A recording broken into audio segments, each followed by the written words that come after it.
Oh, Goodfellas. Kan Dana aja jadi abang kesini. Oh iya. Kemarin-kemarin kita kesini juga kan? Iya sih. Iya kan kemarin-kemarin. Lupa nah. Abang tahu nggak tadi Ana ajak kesini buat apa? Yang janjian sama Ustadz kan? Iya, sama Ustadz. Kan Ya alhamdulillah lah.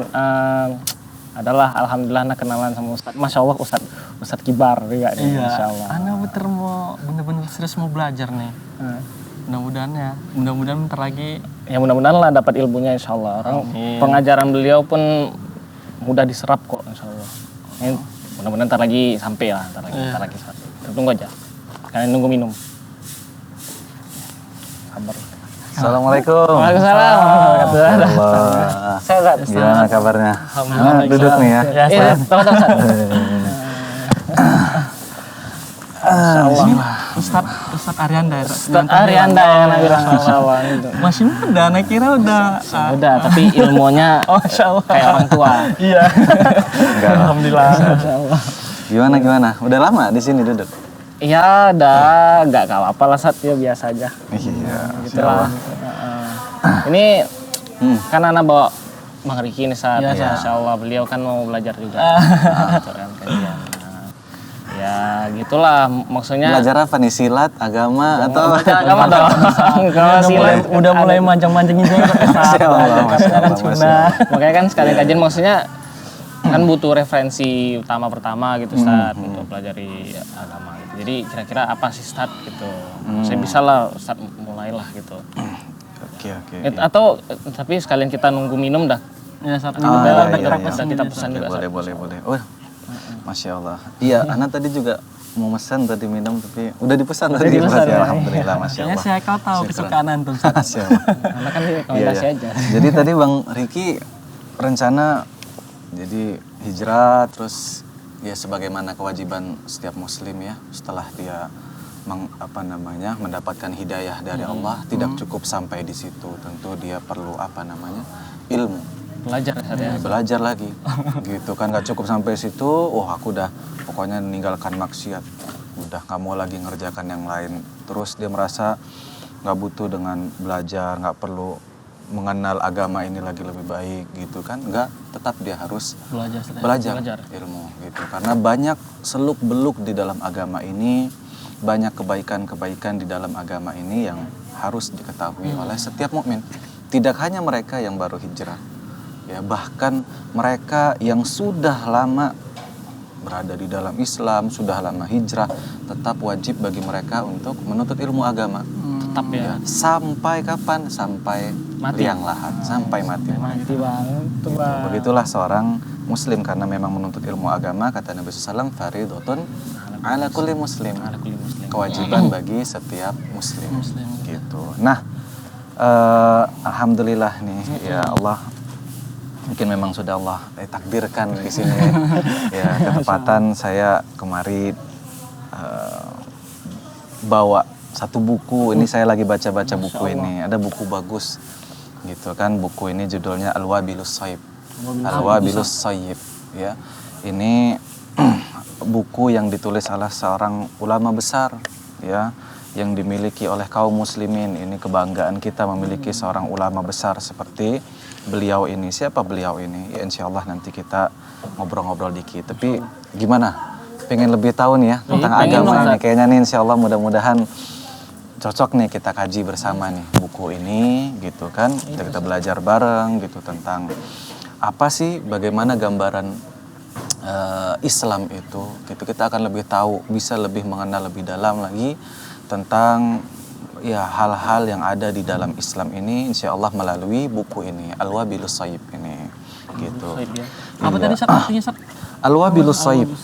Al-Wabilus Shaib ini artinya adalah hujan deras ya, hujan deras ya. Jadi makanya sambungan dari judul ini sebenarnya Al-Wabilus Shaib minal kalamit thayyib. Hujan deras berupa perkataan-perkataan yang baik. Allahu Akbar ya. Judulnya saja terkesan ya, terkesan beliau ini, sang penulis ini membuat judul ini, beliau berharap ya apa yang beliau tulis di dalam kitab ini itu seperti hujan deras, ya. Itu seperti hujan deras yang apa? Yang akan turun ke bumi, membasahi bumi, sehingga dengan itu Allah akan menumbuhkan banyak kebaikan-kebaikan di dalam kehidupan ini. Perkataan yang baik ya, Gitu. Jadi Allah akan menurunkan hal yang kebaikan itulah. Gitu. Nah, beliau berharap dari buku ini apa yang beliau tulis seperti itu juga. Ya, banyaknya beliau berharap seperti hujan deras. Beliau berharap ini akan banyak faedah yang bisa kita petik ketika kita mempelajari buku beliau ini. Gitu. Jadi ya insya Allah ini akan sangat bermanfaat bagi kita kaum muslimin. Ya. Gimana? Kita masuk ini. Wah, ini datang-datang sebenarnya duduk ini. Punya. Dua kalau nggak salah. Nanti kalau bisa. Iya, bener. Oh, Masya Allah. Cuma kan masih belum dalam banget saat gitu. Jadi Ini tulisannya juga ini ya buku yang saya pegang ini bahasa Arab ini. Bang Haikal pakai bahasa Arab juga atau bahasa Indonesia? Bahasa Arab sih. Bahasa Arab ya, Masya Allah. Begini seorang Muslim bisa bahasa Arab berarti Bang Haikal. Alhamdulillah. Nanti Anda bisa lah belajar mantum kal biar Anda bisa baca buku ini ya. Iya, memang seorang Muslim tuh juga ya seharusnya dia mempelajari kan Sama-sama belajar bahasa Arab itu. Iya gitu. Itu penting itu karena dengan ya Al-Qur'an ya kitab suci kita itu dengan bahasa Arab. Hadis-hadis Nabi SAW dengan bahasa Arab. Ya, maka kalau kita ingin mengenal lebih baik tentang agama ini, silakan Bang. Masya Allah, udah datang. Oke. Makasih Bang ya. Iya, silakan diminum. Ini dibagi lah, taruh sini. Di mana? Ini siapa nih? Ini Haikal. Ini. Oh ini anak antum ini tadi ya. Ini Masya Allah nih. Silakan. Sambil diminum. Iya, Iya. Ada. Iya.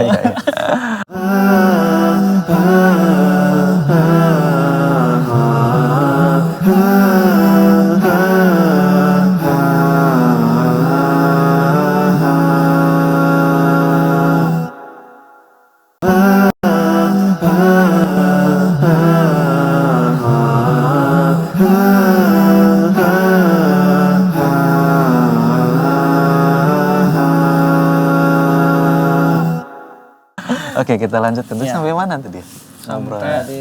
Oh, bahasa Arab. Iya, karena memang bahasa Arab itu bahasa umat Islam. Ya, gitu. Jangan sampai bahkan orang-orang di luar Islam sendiri mereka banyak mempelajari bahasa Arab. Tapi kita kasihan kadang sebagian umat Muslim malah nggak paham bahasa Arab. Malah gitu. Malu Nasat. Iya, harusnya kita bisa belajar bahasa Arab. Mulai belajar kita. Iya, mulai gitu sedikit demi sedikit. Insya Allah nggak ada kata terlambat dalam belajar gitu ya kan. Nah, dari umur manapun. Iya, gitu. Nah, ini kita akan kaji ya ketepatan buku yang ada di tangan saya ini berbahasa Arab. Ya nggak tahu nih apa sudah ada terjemahannya atau belum. Wallahu a'lam. Ya. Jadi sepakat nih ya. Kita belajar dari buku ini ya. Ya, Masya Allah. Ini buku ini Sat ngebahas tentang apa ya Sat? Jadi buku ini termasuk buku yang terbaik di bidangnya. Ini kata siapa? Kata Syekh Abdul Razak bin Abdul Muhsin Al-Abbad Al-Badr. Beliau adalah salah seorang ulama besar di Saudi. Beliau sekarang masih hidup. Ya, beliau salah seorang pengajar tetap di Masjid Nabawi. Ya. Bahkan ayah beliau juga seorang ulama besar di Saudi. Gitu. Di Mekah kalau ayahnya beliau. Ulama besar ya? Antum kenal ulama besar. Antum kenal juga Abdul Razak. Nah, gitu. Ya seharusnya kita mengenal ulama-ulama kita, gitu kan, ulama-ulama Ahlus Sunnah ini. Nah, buku ini banyak dikaji oleh para ulama. Ya, ini sangat spesial buku ini. Ya, yang mengkaji bukan orang-orang biasa, tapi para ulama. Gitu. Ini menandakan buku ini bukan, kalau bahasa kita bukan kacang-kacang. Iya, kaleng-kaleng. Bukan kaleng-kaleng ini. Gitu ya kan. Tapi memang melon-melon. Kan bukan kaleng, bukan kacang-kacang. Tapi memang buku yang berkualitas. Ya, buku yang sangat berkualitas. Gitu. Nanti kita lihat ya bagaimana keagungan buku ini ya di sela-sela kita mempelajarinya. Sampai kata Syekh Abdul Razak Al-Badr, Buku ini termasuk buku yang terbaik di bidangnya. Ya, kita tahu nih di dalam agama ini ada banyak bidang-bidang keilmuan di dalam agama Islam ini. Ada ilmu tentang Al-Quran, ilmu tentang hadis, ya, ilmu tentang fikih, akidah dan lain sebagainya. Ya, kitab ini pembahasannya, ya, bidang pembahasannya lebih fokus pada zikrullah, kata beliau, kata Syekh Abdul Razak Al-Badr, tentang mengingat Allah. Zikrullah berhubungan nanti dengan hal itu. Ya, artinya kita tahu nih Allah Ta'ala berfirman, ala bizikrillah tatma'innul qulub. Ketahuilah hanya dengan berzikir kepada Allah hati akan tenang. Artinya, ya, karena buku ini membahas seputar apa tadi? Zikrullah. Artinya buku ini, ya, membahas hal-hal yang akan membuat hati kita menjadi tenang. Sejuk gitu ya. Sejuk. Tentu kan. Cocok banget nih Ya, buat kita, ya, siapapun yang baru hijrah, yang sudah lama hijrah, semua kita ingin merasakan ketenangan dalam kehidupan kita. Kadang kan kalau terpaut dengan yang tidak bermanfaat kan buat hati debar-debar. Iya, nggak jelas. Gitu. Ya, benar. Ya, pembahasan yang kadang, yang obrolan-obrolan yang tidak bermanfaat justru kadangkala hanya membuat hati kita tidak tenang. Tidak tenang. Gitu kan. Mungkin di saat kita nongkrong, saat kita ngobrol-ngobrol hal itu, mungkin seru. Pulang dari tempat ini, mungkin udah hati nggak tenang lagi, gundah lagi. Ya, tapi insya Allah mudah-mudahan ketika kita mengkaji kitab ini, berbicara tentang zikrullah, satu hal yang akan dapat menenangkan hati kita. Mudah-mudahan ketika kita mengkajinya, kita selesai mengkajinya, pulang ke tempat kita pergi di tempat kerja kita dan lain sebagainya, kita masih bisa merasakan ketenangan di dalam hati kita ketika kita mengambil manfaat dari buku ini gitu. Nah,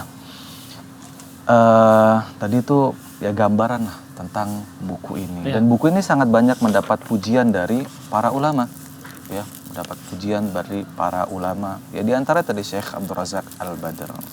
Ya. Nah, boleh saya minum? Boleh, Ustaz. Sambil. Ini mau ada nawari, Ustaz.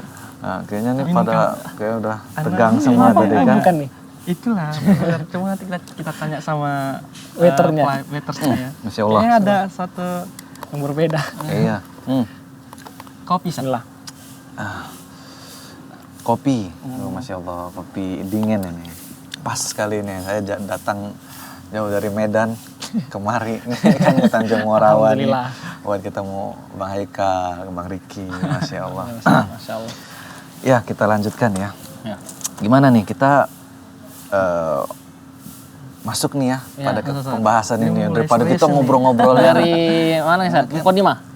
Boleh kita. Mungkin kita lebih baiknya nih supaya kita lebih tahu lagi nih kadar buku, kualitas buku yang akan kita kaji ini, alangkah lebih baiknya kita mengenal dulu nih.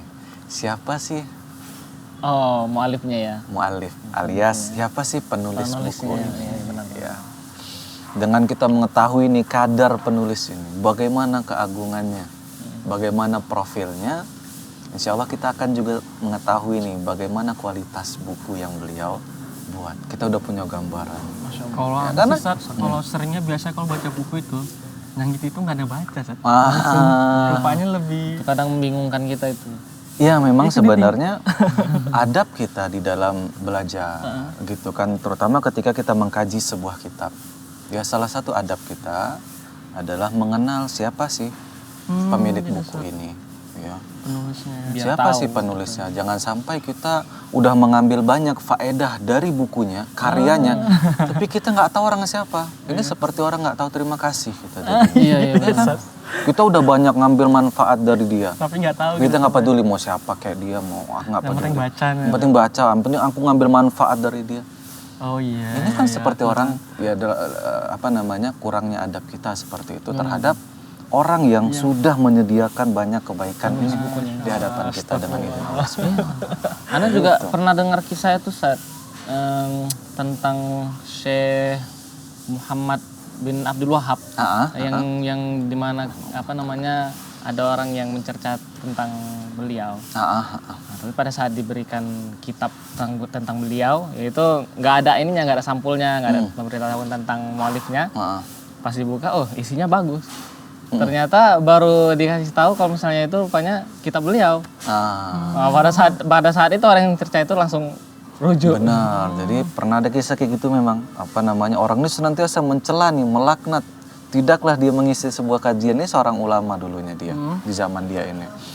Tidaklah dia membuka kajiannya kecuali dia pasti akan membuka dengan melaknat, mencaci Syekh Muhammad bin Abdul Wahab. Dia nggak kenal siapa beliau. Gitu. Tapi kalau ini mungkin dia versinya terbalik. Orang tersebut akhirnya beliau nggak kenal nih kan siapa Syekh Muhammad bin Abdul Wahab. Kemudian suatu hari ada orang datang tadi membawa kitab yang ditulis oleh salah ulama ini, itu Syekh Muhammad bin Abdul Wahab. Kitab tersebut berjudul Kitabut Tauhid. Iya, kitab Dibawa tanpa ada nama Syekh Muhammad bin Abdul Wahab. Dirobek itu sampul depannya. Ya biasanya sampul depan ada nama penulisnya. Itu dia. Dibawalah kepada orang yang suka mencela Syekh Muhammad bin Abdul Wahab. Ketika dikaji bukunya, dibaca sama orang yang suka mencela Syekh, dia kagum dengan buku ini. Dia tahu siapa ini penulis buku ini. Ya kan? Akhirnya diberilah sampulnya, ini penulisnya. Muhammad bin Abdul Wahab. Ini orang yang dulu aku laknat, aku cela terus. Kemudian setelah beliau mengenal ya tentang buku yang ditulis oleh Syekh Muhammad bin Abdul Wahab ini, kemudian tahu oh ini penulisnya Syekh Muhammad bin Abdul Wahab. Setelah itu tidaklah dia memulai kajiannya, melainkan dia akan mulai dengan memuji. Setelah memuji Allah, bersalat kepada Nabi, baru kemudian orang ini memuji Syekh Muhammad bin Abdul Wahab dan mendoakannya. Jadi ini kalau ini versinya kebalik. Ya kan, dia kenal bukunya dulu baru orangnya. Ya kan? Kalau ini kan kita kenal orangnya dulu nih. Ya, jadi dia bisa seperti itu gitu kan. Semangat Iya, jadi biar kita juga enggak menyepelekan buku ini juga gitu kan gitu. Nah, ketika kita tahu kadar siapa penulis ini gitu. Lah. Oke. Gimana kita masuk ini ya? Masuk pada beliau nih ya. Kita makin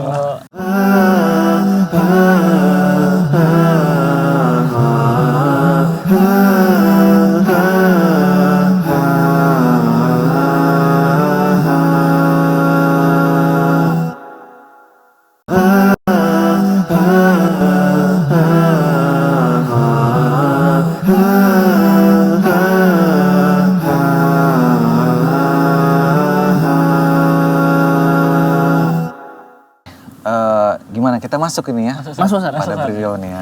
Kita makin seru nih Oke. Nah, perlu dimasuki. beliau ya penulis kitab Al-Wabilus Shayyib. Ya. Judulnya adalah Al-Wabilus Shayyib minal kalamit thayyib. Ya, hujan deras berupa perkataan-perkataan yang baik. Atau judul lainnya kata para ulama Al-Kalamit Thayyib, Al-Kalamut Thayyib wal amalus soleh, perkataan yang baik dan amal-amal soleh. Karena memang nanti berisi di dalam ini memang berisi amalan-amalan soleh yang bisa kita amalkan dalam keseharian kita gitu. Nah, buku ini ditulis oleh salah seorang ulama besar ya, di zaman beliau. Bahkan nama beliau sampai sekarang banyak kaum muslimin yang mendengarnya. Ya, tidak kenal madhab apapun, mereka mengenal nama beliau. Siapa beliau? Beliau adalah Al-Allamah Al-Kabir Al-Mujtahid Al-Mutlaq Muhammad bin Abi Bakar bin Ayyub bin Sa'ad bin Jarir Az-Zar'i Ad-Dimashqi Syamsuddin Ibnu Al-Qayyim Al-Jauziyah Al-Hambali. Singkatnya yang ya kebiasaan memang seperti itu kalau dalam buku-buku para ulama, mereka tulis nasabnya panjang itu kan biar menghormati. Memang gitu kan gitu. Nah, ringkasnya ya beliau biasa disebut dengan Al-Imam Ibnu Al-Qayyim Al-Jauziyah. Ya, Al-Imam Ibnu Al-Qayyim Al-Jauziyah rahimahullah ta'ala. Ya, beliau salah seorang ulama besar ya yang dimiliki oleh kaum muslimin. Kita bangga memiliki beliau. Ya, beliau lahir di tahun 691 Hijriah. Itu tepatnya kalau Masehi itu sekitar 1291 Masehi. Ya, jadi sekitar 800 tahun yang lalu. 800 tahun yang lalu. Iya. Nah, beliau itu ya Al-Imam Ibnul Qayyim ini digelari oleh para ulama yang lain. Ya tentu yang memberikan gelar itu bukan dirinya sendiri.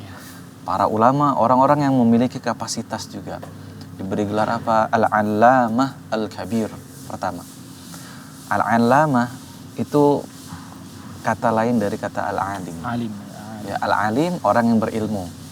Ya, ini ringkasnya Al-Alim orang berilmu, Al-Allamah artinya bukan hanya sekedar berilmu tapi dia memiliki ilmu dari semua bidang. Khususnya dia ada ilmu-ilmu yang ada di dalam agama ini. Syariah. Kan ilmu tadi kita bilang, ilmu agama ini ada banyak nih kan. Ya ada ilmu fikih, ilmu tauhid, ilmu akidah, ilmu macam-macam, ilmu Quran, ilmu hadis, ya. Nah, beliau menguasai semua bidang ilmu tersebut. Allahu Akbar. Kalau kita mungkin jangankan semua, mungkin satu saja belum tentu kita bisa menguasainya dengan maksimal. Subhanallah kita. Subhanallah gitu ya kurangnya kita. Itu kan jadi gini juga Ustaz ya. Jadi karena kita tahu beliau ini kadar ilmunya besar, itu kita pun jadi dengan buku ini pun yakin membacanya Ustaz ya. Iya. Kita pun yakin akan ini orang besar nih. Orang besar yang nulis nih.